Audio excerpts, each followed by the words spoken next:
Hi guys, Paul the DIY guy here, and I've got a couple of projects coming up in the future that are going to be cross-stitch related. So today I figured it would be a good time to cover the basics of cross-stitching. Check it out.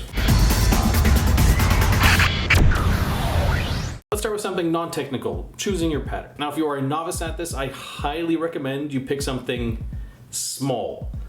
Very small. You may have seen people do patterns like the Super Mario World map or all of the Pokemons and think, I'm gonna do all of that. But it takes so much time. Now, if you start with something small with just a few colors, the chances of you actually finishing your first project are way higher. And it'll give you a feel for how long this process actually takes. Onto the materials we're going to need. Number one is some needles. Now, they're going to need to be small because they're going to fit through some tiny gaps in the fabric. And although some people prefer a blunted end on their needles, I really prefer a sharp end. Now, you are way more likely to accidentally stick yourself in the finger with it, but I find it is way easier to put my thread exactly where I want it with a sharp needle versus a blunted one. Now you're going to need some fabric, and fabric comes in different counts. The counts indicate how many stitches you can get per inch. So the larger the count, the smaller the finished product will actually be for the same pattern. Say for example you have 14 count, which means you have 14 stitches for every inch. If you have 18 count, you have 18 stitches for every inch. So you fit more pattern in less space. You are also going to need more fabric than your pattern indicates. And you're going to need this for two reasons. One, because you're using a hoop, you won't be able to get right to the corner of your fabric. Number two, when you're done, chances are you're going to want to frame it, and you're going to need that extra fabric for the framing process. You're also going to need something to keep your fabric taut. I typically use an embroidery hoop. To do this, I put the inside hoop behind the fabric and then push the outside hoop on top of the fabric. Now if it's not snug enough, or if it's too snug, I use the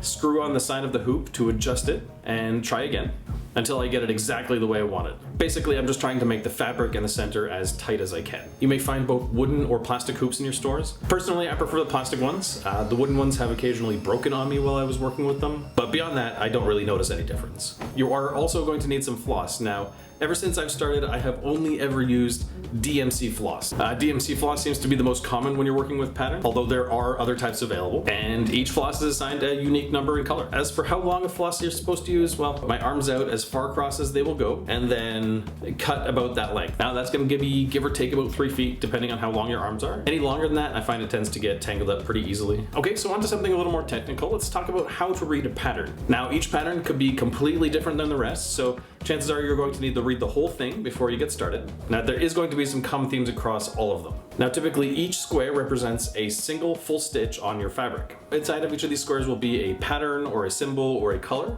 and those will be shown on a legend. And the numbers on that legend will refer to a certain type of floss. But sometimes inside one of these squares is multiple symbols. Now typically what this indicates is a quarter stitch. Now it's pretty straightforward to do a quarter stitch, and definitely where the sharp versus blunt needle comes in handy. Now typically these will be split into two halves. One half will have one color, one half will have another color. And sometimes one half will just be empty. Now on these triangles there will be one right angle triangle, and that's the corner where you're supposed to put your floss in. So typically what you'll do is you'll come up that corner, and if you look at the Aida cloth, you'll notice that each section is actually made up of multiple strands. Now try to find the center of all of these strands and then go back down through it. Or depending on which way you're going, come up through the Aida cloth and then down into the corner. Other times the pattern will indicate that there are half stitches, and these are basically just literally that, half of a cross stitch. These you'll do the first half of the cross stitch, but then you will ignore the back half of the cross stitch. So instead of having an X, you have more like a slash. There are also 3/4 stitches. These are, surprise, surprise, a combination of a quarter stitch and a half stitch. So you'll do your quarter stitch just like you would normally, and then you will do a half stitch perpendicular to the quarter stitch. And you've got full stitches. This is where you go from the bottom to the top right of the square, and then again from the bottom right to the top left of the square, making an X. Hence, the cross of cross stitch. And sometimes patterns will have French knots. These are little bunched up balls of thread that sit on top of your finished work. Now, I've been cross stitching for over 25 years, and I've come to the conclusion, French knot. It is a stupid difficult thing to get just right in the right place in the right spot with the right size knot. I've decided I'm just never gonna use them. And lastly, when it comes to patterns, sometimes it will tell you to use a certain number of threads. Now, each DMC floss comes with 6 threads already, so when you go to follow these patterns, you'll actually need to pull out some of the threads. By default, I will typically use 3 threads for either 14 or 16 count, or 2 threads for anything higher than that, and typically 1 thread for backstitching.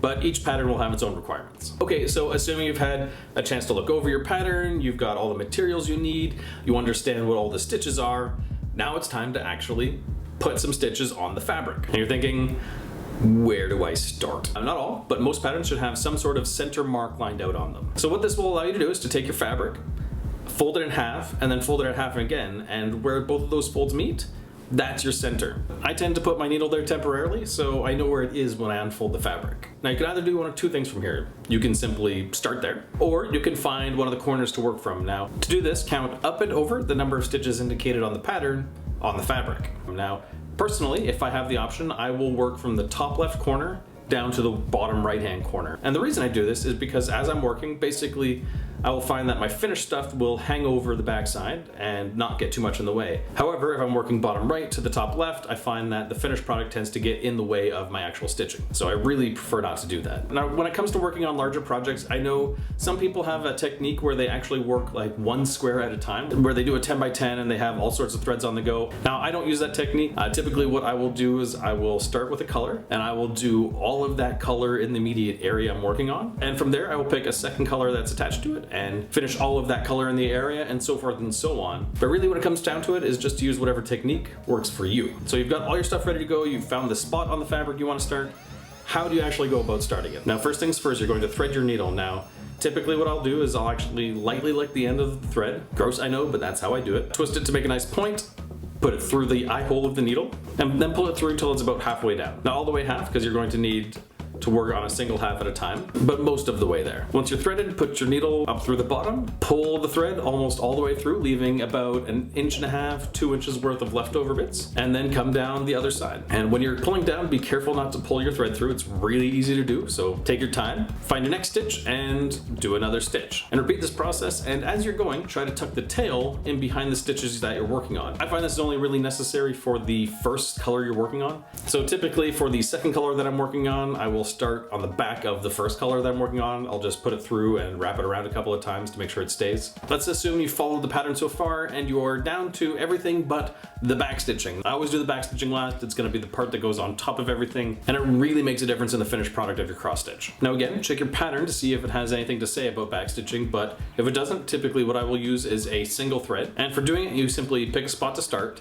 like you normally would, but instead of doing cross stitches, you are simply making lines.